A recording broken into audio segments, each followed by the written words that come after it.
Welcome to Philip Mollica's Consciousness Evolution. I'm Philip Mollica.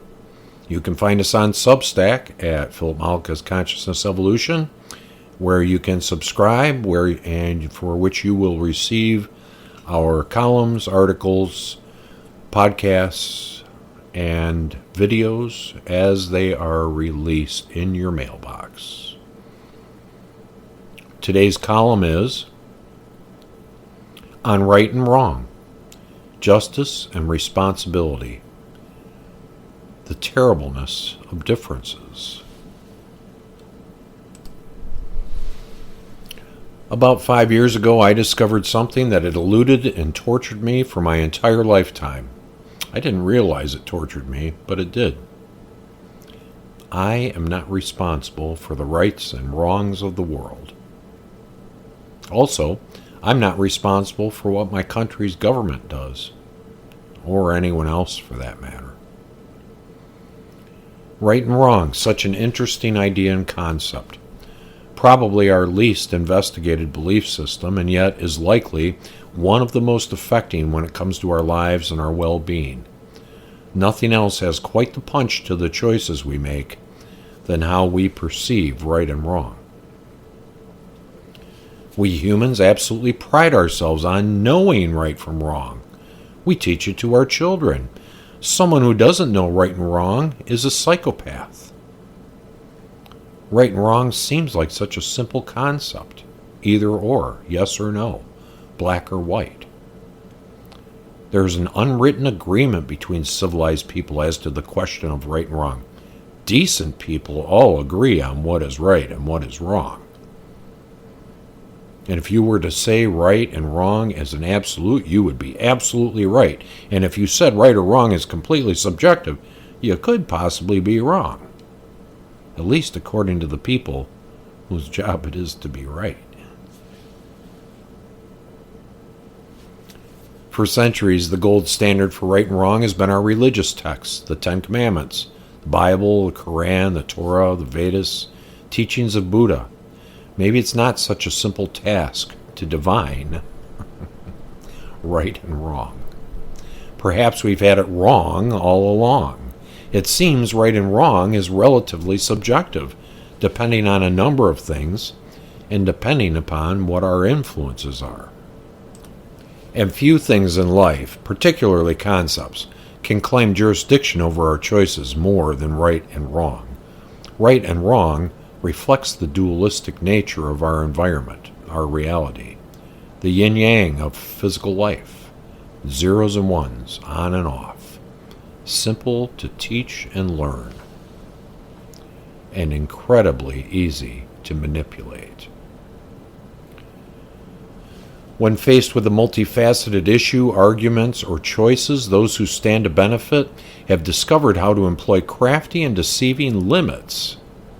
See the Overton window, and have become exceedingly practiced at reducing a thorny issue down to a yes or no, either or proposition, which may ignore important aspects of the issue at hand. In this way, one is able to control the choices, the answers, and steer support for any issue either towards one that is favored or against a disfavored choice. The other way to manipulate this is to make it appear that the only choices are the two choices offered. There are always more than two choices, but in limiting them to two, those two can be molded to serve whichever person or institution is proffering them. For instance, Calvin's dad may offer Calvin the choice between going to bed or taking a bath. In this way, Dad makes Calvin believe these are his only choices. Calvin may choose one or the other, thinking that he was calling the shots, when both choices favor Dad. And Calvin may not realize that doing neither one was also a choice, or doing something completely different, like watching television. So this goes on every day of our lives. We are asked time and time again to make choices, and a great deal of the time we don't like either choice. Then, on top of that, we subject ourselves to the right and wrong test continuously, usually based on some cobbled together collection of belief systems, influences, and memories that we use to justify our own choices. And we project out into the world our own interpretation of right and wrong in judgment of everything we come in contact with. Now, there is nothing wrong with having a strong sense of right and wrong for ourselves. That is called our guidelines. Our guidelines help us navigate our world in a way that is comfortable for us. They give us parameters to consider in our daily choices. Hand in hand with our guidelines are our opinions, both valid, and we use these to determine right and wrong for ourselves. The problems begin when we start projecting our guidelines out onto others with an expectation that those guidelines are observed and met. And this is where right and wrong jumps the tracks. Typically, right and wrong in general terms was developed as a means to avoid harming others in some fashion, meaning we needed widespread guidelines that we have incorporated as laws and or cultural norms with punishment for failing to follow those decrees. As a result, a great many people feel it is their job to judge what others do and try to control others' choices. Not only that, but they also feel that there must be justice when another falls outside of these guidelines. Not only is someone else wrong, but they must pay for being wrong. This ensures that others will not make the mistake of being wrong, lest they befall the same consequences as the punished. So, with all that said, we could surmise that what someone else does is affecting of us somehow, that we are then victims to others' choices. Therefore, we must control the choices that others make, and they must pay for their errors. These things altogether cause and create more hardship and suffering than any other single thing in our lives. It affects our thinking, our stress levels, our emotions, and often leads to extremely deleterious effects of our day-to-day lives. It leads to an extraordinarily great deal of disharmony.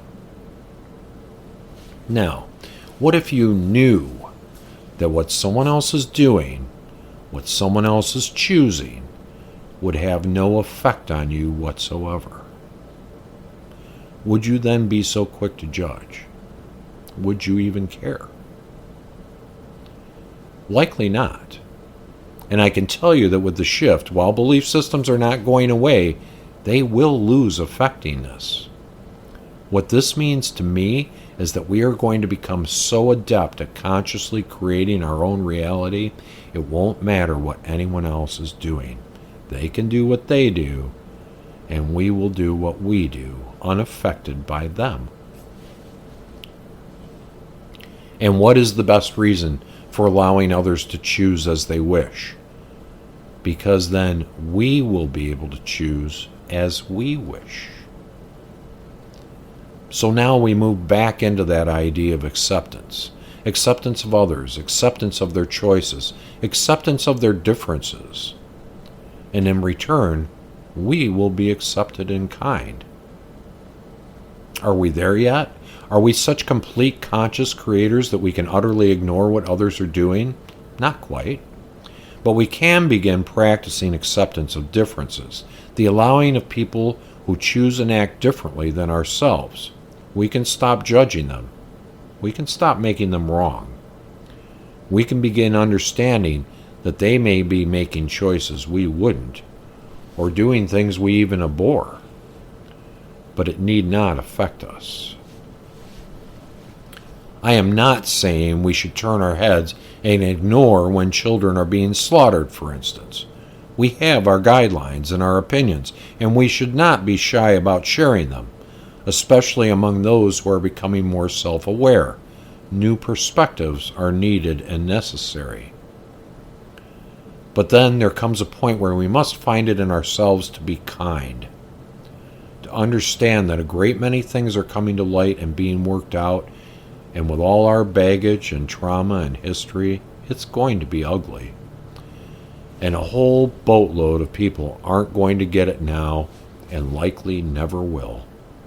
Many, many of the focuses alive today will transition without ever having moved one step in the direction of greater awareness. It isn't their position in the grand scale of essence focuses to be any different than they are. And one thing will never change, and that is that we are all interconnected, and what we do to any, we do to ourselves. So perhaps we can find kindness in our hearts, compassion, awareness, understanding. We don't have to like what someone else chooses. In fact, we can hate it, abhor it, but we don't have to participate in it either. And there is no reason in the world that we must judge and punish those who are different than us. We are only punishing ourselves. Especially when we get angry, upset, hurt, sad, mad, stressed out over what someone else is doing. That hurts us. And we often then project that out into our surroundings, to our loved ones, our community. Yet another negative energy blowing up bombs and creating catastrophes in our world. I know we're not there yet with others, not affecting us through their choices where we have completely risen above victimhood. But the time is coming when we will all be able to create what we wish and choose completely what we want to participate in. And we could all offer ourselves some ease by not holding our own guidelines of right and wrong, justice and responsibility as our primary source of reflection, and allow it to influence our well-being and those around us. Quite simply, we can let everyone off the hook for how they make us feel. And when we do that, we let ourselves off the hook for no longer being responsible what other people choose. In my book, that's a win-win. And since I have moved in that direction, not perfectly by any means, but substantially, my own well-being has burgeoned, and I no longer feel the weight of the world on my shoulders.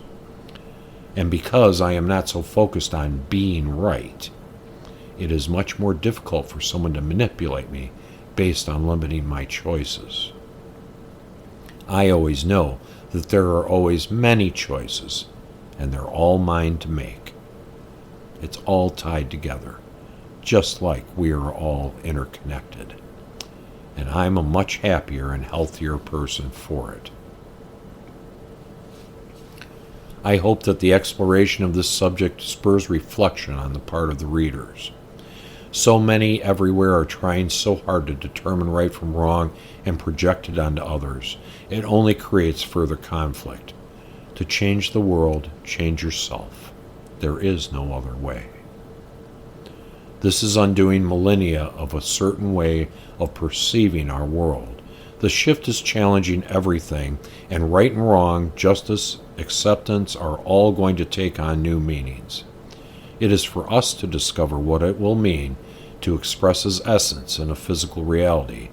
It is definitely going to require fervent reflection on our habitual behaviors.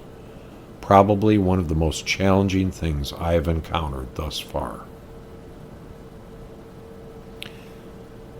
Thank you for listening to Philip Mollica's Consciousness Evolution podcast. We are happy to have you here. Please subscribe, like, share, comment. We would love to hear from you. See you next time.